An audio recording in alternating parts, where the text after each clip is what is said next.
Yorktown, Virginia, October 1781. Washington now commanded a combined American and French army of some 20,000 men. The British, under Lord Cornwallis, were hemmed in between Washington's army and the French fleet anchored in the York River. Earthworks studded with artillery were Cornwallis's primary defense. The Franco-American forces planned to dig trenches towards the earthworks, and from these, bombard, then assault, the British position.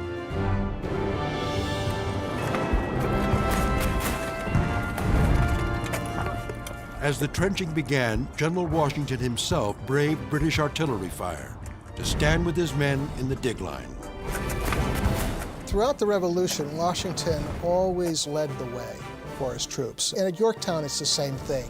He's going to turn the first spade of dirt. It acknowledges that he is the commander of the combined French and American forces. So it just says, yes, I am the man in charge, and I am here fighting alongside with my soldiers. Washington returned to the trenches once the cannon were in place and touched off the first blast in the bombardment of Yorktown.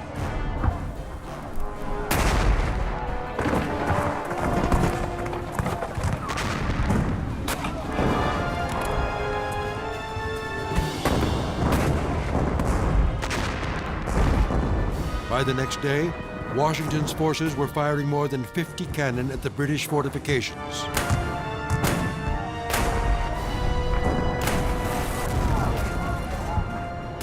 Cornwallis had few options. Any fort in the 18th century will fall if the enemy has time and no other army arrives to relieve you. If you are in a fort and the enemy is outside the fort and he has all the supplies that he needs, you will eventually lose. Everybody understood that. Washington bombarded the fortifications for 6 days.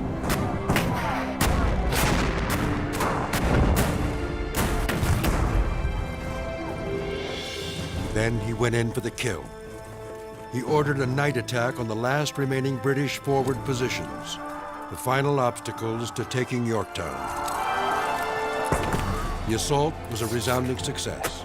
In less than an hour, the British outposts had been overrun.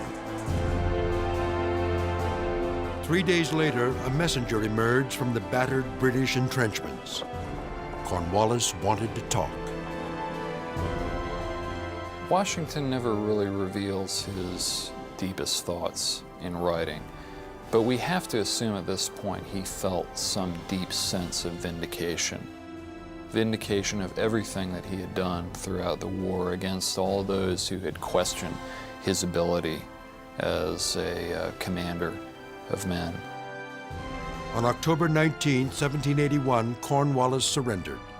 Washington had captured an entire army of 8,000 British and German soldiers. Yorktown comes not as a kind of natural culmination. It's almost like a fighter is losing the fight in the 10th round and steps forward and delivers a surprise knockout punch. George Washington was a warrior of the purest sort, unbowed in defeat, generous in victory. At his core, he was a man who preferred liberty to power and justice to glory.